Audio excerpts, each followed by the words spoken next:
sidoo inqilaab dhan u fashiliyay telefoon. Hadaba 2016 July ayaa qaar kamid ah ciidamada militariga ayaa wax isku dayeen inay afgambi ku sameeyaan dawladda si gaar ah madaxweynaha Erdogan. hadaba markay ciidamadii wax isku dayeen in ay xoog ku qabsadaan warbaahinta si gaar ah TV-ga la yiraahdo TRT oo dawladdu leedahay iyagoo ka sheegay TV-ga inay inqilaab militari ku haystaan dawladana ay maamulayaan wixii inta ka dambeeya. sidoo kale warbaahinta ayay xadideen meel walba.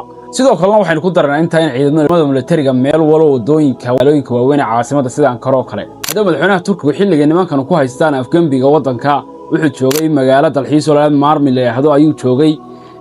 hadaba madaxweynaha Turkiga ayaa waxa la xiriiray mid kamid ah wariyaasha ka tirsan TV-ga la yiraahdo CNN Turki la yiraahdo oo leeyahay Hanaadi la yiraahdo ayaa la xiriiray waxaana kula xiriiray video call ayaa kula xiriiray madaxweynaha Turkiga video call-ka wuxuu ka yiri isagoo shicibka fariin u diray ayaa wuxuu yiri shicibka waxaan farayaa in ay isugu soo baxaan garoomada diyaaradaha iyo goobaha fagaarayaasha difaacdaana dimuqraadiyadooda.